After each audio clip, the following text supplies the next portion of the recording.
Hi there, it's Meonicorn, and today I'm going to talk about the 10 books that I read in August. But before I start, I want to let you know that now I have a place called theBookishland.com where I keep all my reviews, including the video reviews and also the written reviews together, and also, of course, other bookish thoughts. I have actually had a book blog for a long time, but I seldom use it. But I really like the idea that I can put all the things together in one place, so I went ahead and redesigned it. So from now on, if I'm talking about a book and I have already had a review of it, I will have a reminder pop up on the screen to let you know that you can find the full review of the book either from a video or from a written blog post on my website. So without further ado, let's talk about the books. The first book I read is The Great Gatsby by F. Scott Fitzgerald. This is a book I read for Booktubeathon, and also this is a book on my A to Z TBR pal that I put together for myself a million years ago. So I'm really happy that I read it. It's talking about a American new money called Great Gatsby, and he has a lot of money, and there's a lot of things that he can do, so he did all for a woman he loved the most called Daisy.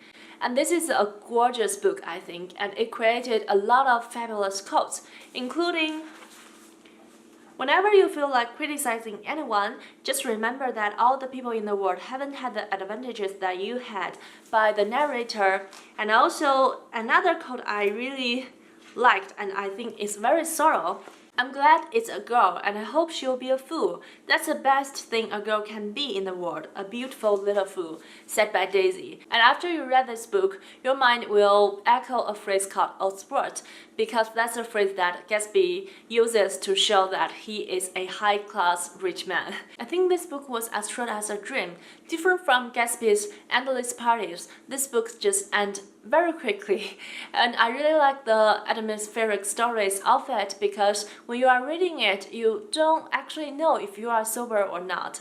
And I like almost all the people here are not happy because they have so many money, and they do dramatic and crazy things because they thought they're the smartest in the room.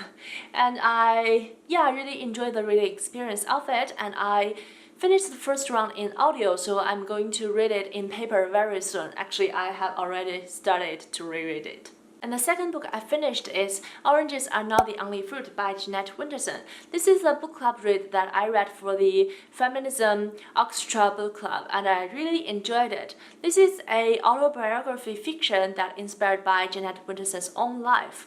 And it's talking about her from her religious family, from her childhood to her teenagehood, and how she discovered her sexuality and what happened because of that. I think this book was a wonderful discussion about community, how people in the same community having hard time to accept others who are different from them. And it's very heartbreaking when thinking about some events in the book may happen to Jeanette Winterson's real life. Well, I really enjoyed this book. There are parts in the book that I feel like very hard to follow, but overall I feel like it's a very important read and I enjoy the reading experience of it. And I have passed this book on my partner to read because he's also a member in the Feminism Books Orchestra Book Club, and he just finished a room of one's own, so he's looking for something new to read.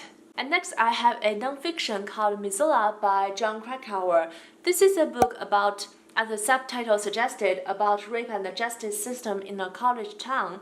And it follows a couple of rape cases in Missoula, which is a city in Montana, the United States. And it's actually examined the rape culture from different perspectives, such as victim blaming, slut shaming, and the denial of widespread rape. This book broke my heart. I already know that how difficult for a rape victim to stand out and speaking about the truth, because the humongous pressure they're facing because of the rape culture in the society. But I didn't know that how difficult for them to even prosecute their cases in court after they decided to do so. And I think it also shows that because we live in this patriarchy society for so long, it is very hard for us to discover that sometimes we are subconsciously thinking in a male-dominated way. So I think it's very important for us to read this kind of book and also think actively. And after that, I have a much more delightful read called Convenience Store Woman by Sayata Maraka and translated into English by Ginny Tapley Takimori.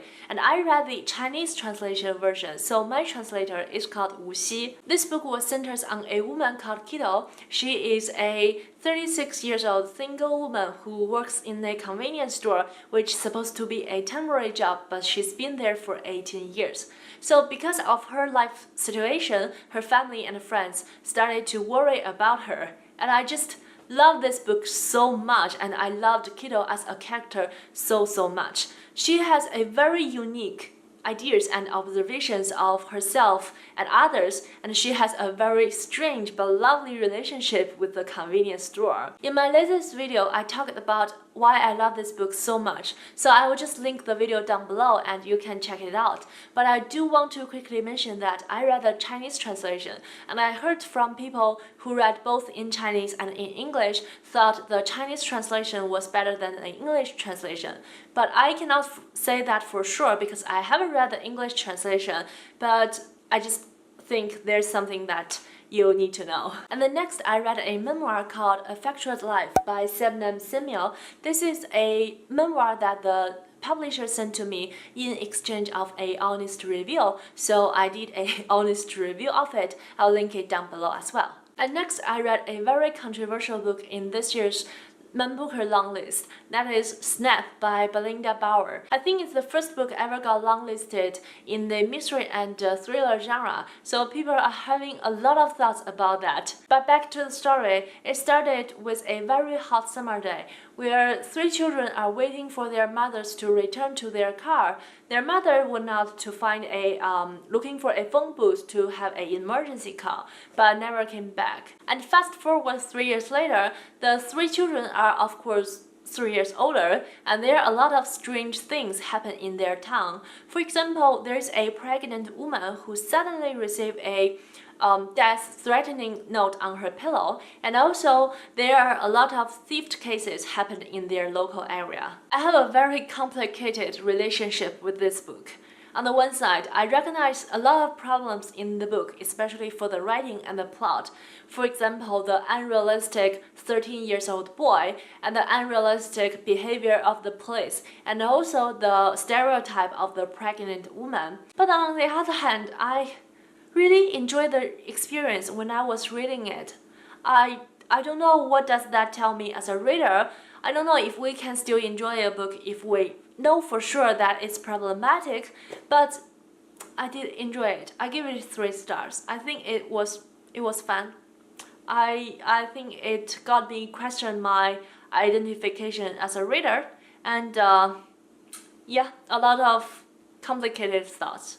And after Snap, I read another 2 thrillers. They are Pretty Girls and Blonde Hair, Blue Eyes by Karen Slaughter. And the latter was a prequel to Pretty Girls. And Pretty Girls is talking about a family where their biggest daughter went missing one night. And after 20 years, you found that the 2 left daughters, they're having a completely different lives and they don't talk to each other. So with the story going on, you are going to figure out why they don't talk to each other, and some mysteries reveals from different persons' perspectives. You got the letter from the father from 20 years ago, and you got the 2 story about the 2 left sisters in the present days. Sinister things happen in this book, and it was so dark. And I really liked the story, and I liked most of the characters, although one of the sisters I think was too naive for her age at the beginning of the book, but she ended up developed into a more dimensional person, so making her innocent in the beginning of the book was not a bad thing. And the evil people in this book was so creepy and so vivid. I got goosebumps when reading it. But trigger warning, there are a lot of description about violence and rape and assault in the book, so I don't think it's for everybody. And the Blonde Hair, Blue Eyes is a short story, and it is a prequel of Pretty Girls. So it's talking about the story about their disappeared biggest sister in the family, actually a few days before her disappeared. And after reading it, after I read Pretty Girls, I really enjoyed the little story. And after that, I read an even shorter book. It's Dear Adjara, a feminist manifesto in 15 suggestions by Chimamanda Ngozi Adichie. And this is a book that Chimamanda Ngozi Adichie wrote to her friends after her friends had a baby and asked her how to raise a feminist. A lot of the suggestions in the book were about how children should know the world, but also about how adults should be a model of their children.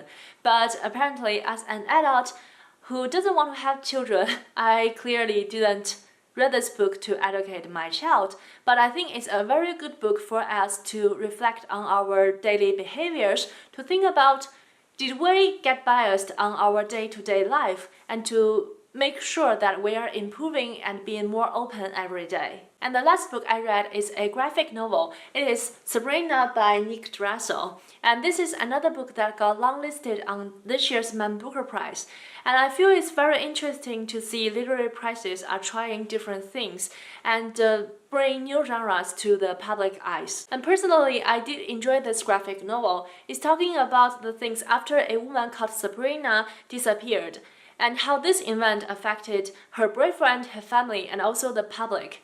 It surprised me by the touch with conspiracy theory and also cyberbullying. I think the art style of the book was very clean, but sometimes I think it's too simple that I need to make an effort to distinguish like who's who. And also there's a character in the book listening to the radio.